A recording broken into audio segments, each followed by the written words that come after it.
사랑이라는 이 말을 우리가 이해를 하게 된다면 세계 평화가 실제적으로 이루어지게 될 겁니다. 이 사랑이라는 단어를 왜 오해를 하기 때문에 세상이 참으로 혼란스럽고 혼돈스럽고 이 사랑이라는 단어를 오해하기 때문에 갈등하며 분쟁하는 일들이 벌어지게 되어집니다. 부부간의 사랑도 오해가 되어지니까 싸움이 일어나는 겁니다. 사랑이 오해가 되어지니까 이혼도 하고, 어, 뭐 특별한 게 없습니다. 보니까요. 성격 차이. 이렇게 해서 이혼하는 사람들이 많고, 또 경제 관리가 허술하다 보니 이게 서로가 이기적인 생각 속에서 트러블이 생기다 보니까 이혼도 생기게 되어지고, 그렇게 되어지는 것들을 우리가 확인할 수 있습니다.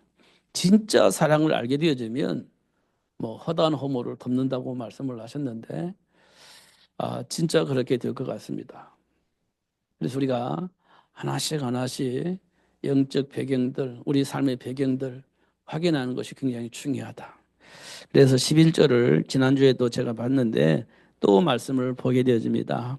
어렸을 때에는 말하는 것이 어린아이와 같고 깨닫는 것이 어린아이와 같고 생각하는 것이 어린아이와 같다 이렇게 표현되어 있고 또 장성한 사람이 되어서는 어린아이의 일을 버렸다 이렇게 되어 있습니다. 지금 우리가 그리스도 안에 준비된 복을 받지 못하면 어린아이와 같은 생각을 하고 말하게 되어지고 행동을 하게 되어진다는 겁니다. 어린아이와 같은. 어린아이들은 분별력이 없죠. 이기적인 생각 속에서 때를 쓰게 되는 겁니다. 그게 어린아이입니다. 그 장성한 사람은요, 그 어린아이처럼 하라가면 누가 할 사람이 있겠습니까? 안 하지. 절대 안 하죠. 왜 알아요. 지금 어린아이가 때 쓰는 것이 무슨 짓을 하는 것인지 알아요. 근데 알고 있는 장성한 자가 다시 어린아이 같이 때를 쓴다? 그건 가능하지 않죠. 그래서 뭐라고 표현했냐? 버렸다. 이렇게 되어 있습니다. 그리고 지금은 거울로 보는 것 같이 희미하나 그때는 얼굴과 얼굴을 대하여 볼 것이요 지금은 내가 부분적으로나 그때는 주께서 나를 아신 것 같이 내가 온전히 알게 될 것이다 이렇게 말씀하고 있습니다. 지금은 우리가 부분적으로 알지만 하나님을 만나게 되어지면 온전히 나를 알게 될 것이다 이렇게 말씀을 하고 있습니다.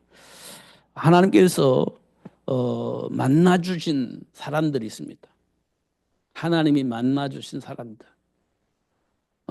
그게 이제 우리가 요셉을 볼 수가 있습니다. 어, 완전히 하나님이 뜻이 무엇인지 알고 선택을 할 수 있도록 축복하시는 그 하나님의 역사 속에서 요셉이 어떤 복을 받았는지 우리가 잘 알죠. 다니엘과 세 친구들이 어떤 복을 받았는지 우리가 잘 알고 있습니다. 그러나 그 사실을 알지 못했던 아브라함은요, 위기 속에서 잘못된 선택을 하게 되어집니다. 베드로도 역시 잘못된 선택을 하게 되어졌죠. 그러나 완전히 알았을 때는요, 그런 아브라함이요, 독자 이삭을 아낌없이 하나님께 드리는 것을 볼 수 있습니다. 왜냐하면 하나님이 무엇을 준비했는지, 어떤 계획을 가지고 있는지를 알기 때문에 아무 고민도 갈등 없이 이삭 번제물 아들 이삭을 번제물로 드립니다. 이유는요. 하나님이 이삭을 통해서 천하 만민이 복을 받게 하시기 때문에 하신다고 약속하셨기 때문에 이삭이 어떤 해를 당한다 할지라도 하나님은 반드시 이삭을 통해서 천하 만민이 복을 받을 수 있도록 역사하실 것임을 믿었기 때문에 그렇습니다. 그러니까요. 아무런 고민도 갈등도 없습니다. 왜 하나님의 약속을 믿었기 때문에 그렇습니다. 그리고 하나님께서 하신 말씀이 뭐라고 말씀하시냐? 네가 나를 참으로 믿는구나 이렇게 말씀을 하셨어요. 참으로 네가 나를 믿는구나.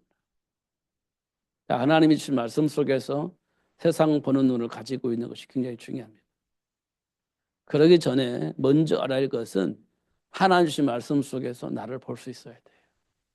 내 안에 있는 감정들, 내 안에 있는 삶의 기준들, 내 안에 있는 여러 가지 상처들, 나도 모르게 내 안에 뿌리내려져 있는 여러 가지 사상들, 이런 것들을 우리가 이제 볼 수 있어야 됩니다. 하나님이 주신 말씀을 통해서 나도 모르게 이미 내 안에 뿌리내려져 있는 것들이 무엇이 있는지 이게 확인되어져야 됩니다. 그래야 우리가 영적 싸움에 승리할 수 있습니다. 안 되면 어떻게 하냐? 보여주십니다. 문제를 통해서, 사건을 통해서 보여주십니다. 아브라함이 안 되니까 하나님께서 결국 보여주셨습니다. 베드로가 다혈질인 베드로가 하나님과의 관계가 안 보여지는 겁니다. 다혈질이니까. 그러니까 하나님께서 문제를 통해서, 사건을 통해서 보여주셨습니다. 그래서 어떻게 했습니까? 걸림돌이 되어지지 않고 오히려 내 안에 잘못 각인된 것들을 치유하고 회복되어지게 하셔서 하나님 주신 복을 누릴 수 있도록 그렇게 역사하신 것을 확인할 수 있습니다. 우리 신자들이요, 진짜 한번 되새기할 것은 내가 넘어졌구나, 쓰러졌구나, 내가 불신앙했구나, 여전히 나는 체질에 못 벗어났구나, 이런 부분이 있어서 스스로 걸려 넘어질 수도 있습니다. 그러나 한 번 더 생각해 보면 그런 내 안에 각인되어져 있는 것들, 체질되어져 있는 것들 우리가 몰라요. 그러니까 드러내서 치유하셔야 되겠는데 방법이 없어요. 드러내는 겁니다. 쓰러지는 거예요. 넘어지는 겁니다. 불신앙하게 만드는 겁니다. 내가 불신앙하려서 하는 게 아니라 나도 모르게 뿌리 내려져 있는 것이 반응하니까 불신앙으로 보여지는 겁니다. 사실은. 근데 하나님이 그걸 괜찮아 이렇게 하는 것이 아니라 드러내서 치유하는 겁니다. 우린 치유받아야 돼요. 괜찮아 이렇게 하면 안 돼. 본래 그런데 뭐 어떻게 하겠어. 그거 하면 안 돼. 치유받아야 돼요. 회복되어져야 되는 겁니다. 그래서 드러내 주시는 거예요. 그런데 난 하나님 자녀인지가 괜찮아 이래 되면 곤란해지는 겁니다. 그러면 치유가 안 일어나요. 회복이 되어지지 않습니다. 나는 세계를 복음할 수 있는 렘넌트야. 그 괜찮아. 이래 되면 안 돼. 드러내서 넘어지게 했잖아요. 내가 잘못되어 있는 것을 확인시켜 줬잖아요. 괜찮아 그게 아니라요. 드러냈으니까. 어떻게 해요? 왜 드러냈습니까? 치유하시려고. 회복되어지게 하시려고. 그리고 그 복을 누리게 하시려고 드러내 주신 거잖아요. 근데 괜찮다? 그 말은 안 맞는 말이에요. 그러니까요. 드러난 것 때문에 내가 막 낙심하고 좌절하고 이렇게 할 필요는 없어요. 왜냐하면 그렇게 하시려고 드러내 주신 게 아니니까. 치유해서 그 복을 누리게 하시려고 드러내 주신 거기 때문에 아마 낙심하고 좌절할 필요는 없어. 그러나 내가 하나님 자녀니까 괜찮아. 이것 안 맞아요. 생각을 바꾸고 삶을 바꾸게 하시려고 드러내 주셨는데 괜찮아 하면 생각 안 바꾸고 괜찮아 그냥 살아버리고 그렇게 하시려고 드러내 주신 건 아니거든요.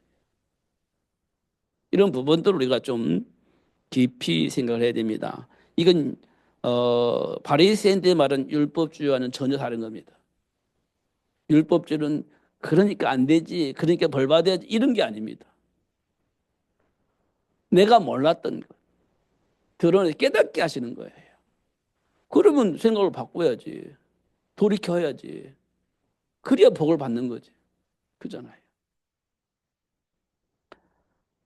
요즘 하도 말이 많아서 뉴스가 많이 나오는데요. 이게 이제 묻지마 폭행 있잖아요. 묻지마 폭행. 음. 그게 이제 나오잖아요. 근데 과거에는 나도 모르게 영적 사로잡혀가지고 묻지마 폭행을 했어요. 그런데 하나님의 은혜로 이게 잘못된 거구나라는 걸 깨달았습니다.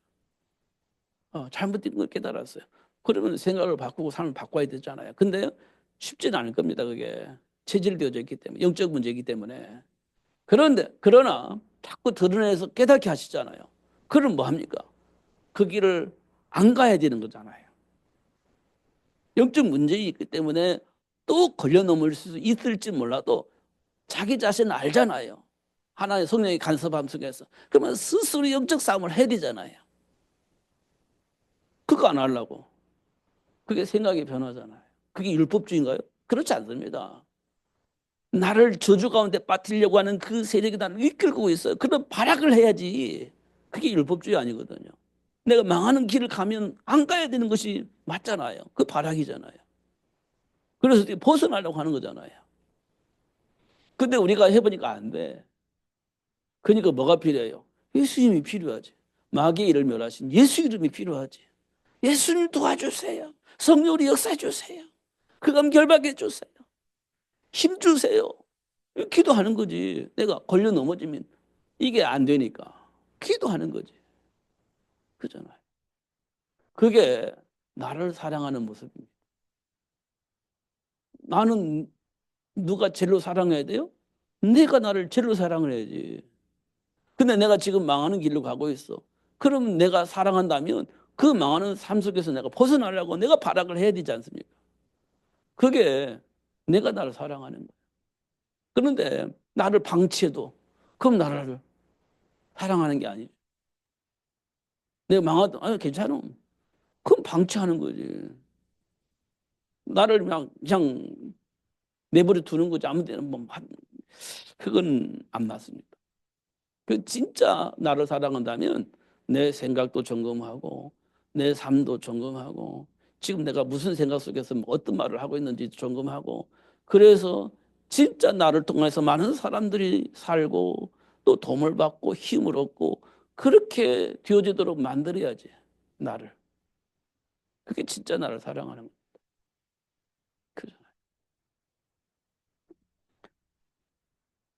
그런데 지금도 우리는 어린아이 같은 생각, 어린아이 같은 삶, 아직도 벗어나지 못하고 그 속에서 살고 있다.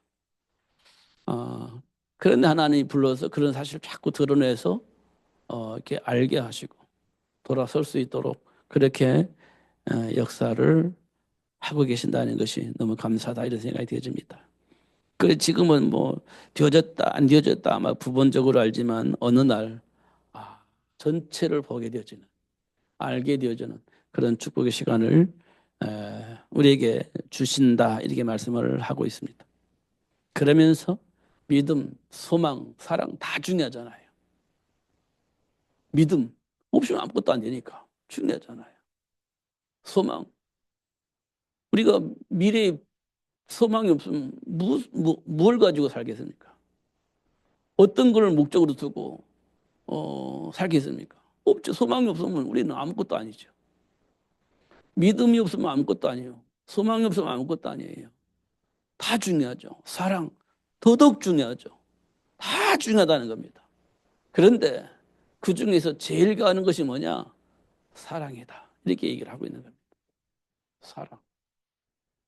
음. 지난번에도 말씀드렸듯이 사랑에는요, 우리나라는 게 사랑 하나 표현되어 있잖아요. 근데 헬라어에는 네 가지 단어로 표현되어 있다. 이렇게 말씀드렸습니다. 하나님의 사랑, 아가페. 친구와의 사랑, 음,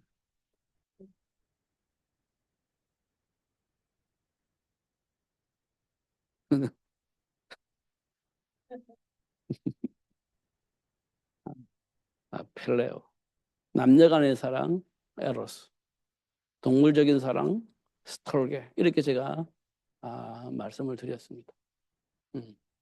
그러니까 단어가 다른 단어가 똑같은 사랑이라는 표현이지만 다른 겁니다. 이런 것들 우리가 하나씩 하나씩 확인해 나가는 겁니다. 근데 중요한 것은요, 본능적인 것도 아니에요. 하나님과의 관계입니다. 그건 아가페적인 사랑이죠. 아가페적인 사랑. 이런 것들을 우리가 확인하는 겁니다. 그러면 현장은 분명히 바뀌게 되어집니다. 안 바뀔 수가 없어요. 근데요, 시간이 좀 필요합니다. 시간이. 모세가 태어났을 때 출애굽은 시작되어진 겁니다. 아니 사실은 하나님이 여게벳을 만나서 모세를 준비하라고 했을 때 이미 시작되어져 있는 겁니다. 시작되어 있죠. 출애굽이 시작되어 있는 겁니다. 그 이후에 그 출애굽의 역사는 얼마 걸렸냐? 80년 지났습니다.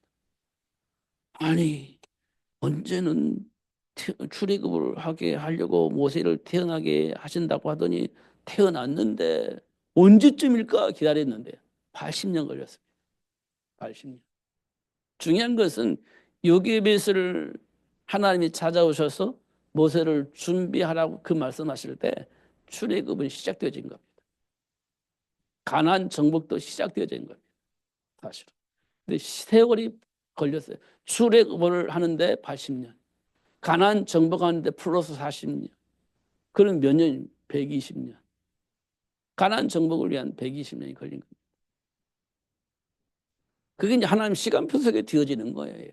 근데 그 과정 속에 홍해도 만나고, 그 과정 속에 광야도 만나고, 그 과정 속에 물이 없는 사막도 만나고, 그 과정 속에 사막에서 먹을 것이 없는 사막을 만나고, 그 과정 속에 모세가 사라져가지고 40일 동안 안 내려와가지고 우상도 만들고 많은 우여곡절이 있었습니다.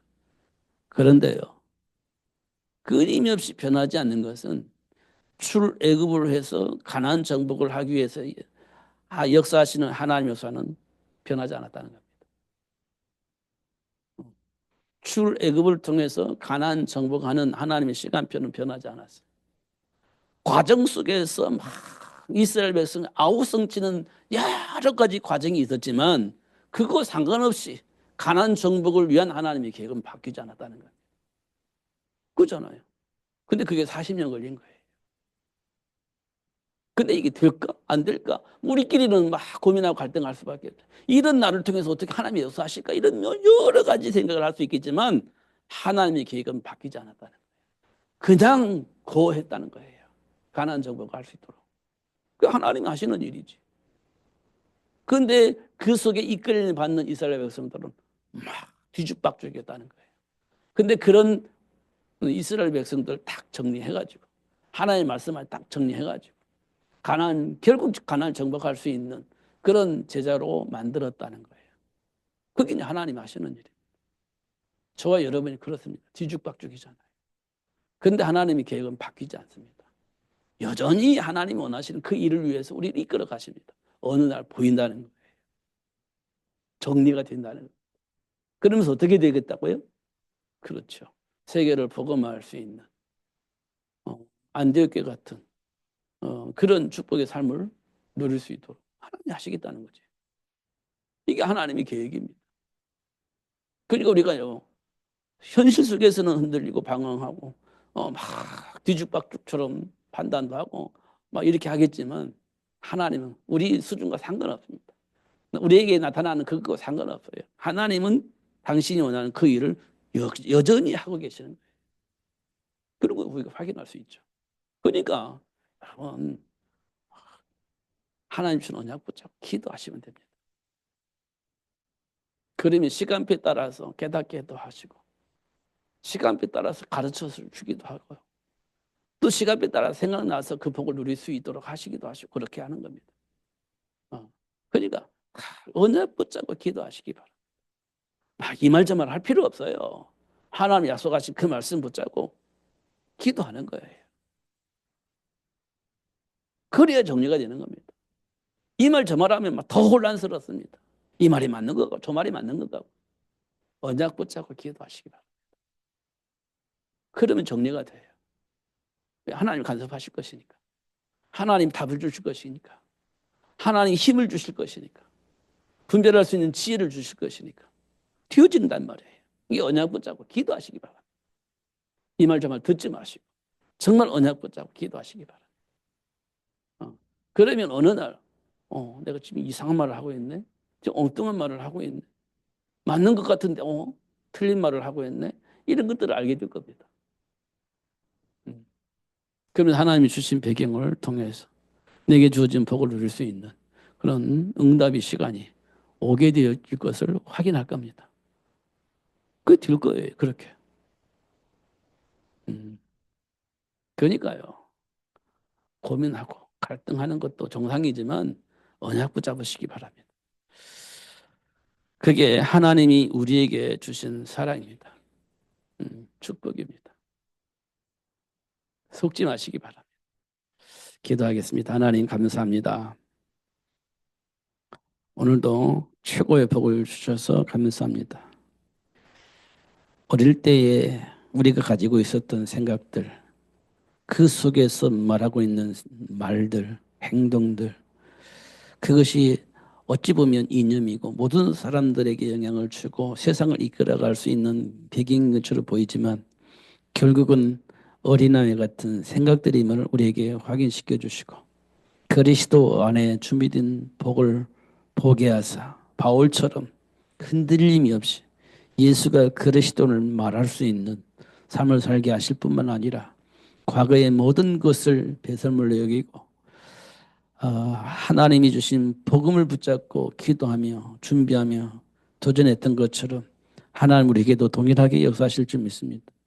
확인되어 줄 수 있도록 축복하실 줄 믿습니다. 결국 237 나라 5천 종족을 살릴 수 있는 땅끝까지 이르러 복음을 증거하는 증인이 될 수 있도록 축복하실 주님을 발견하게 하시고 누릴 수 있도록 역사하실 줄 믿습니다.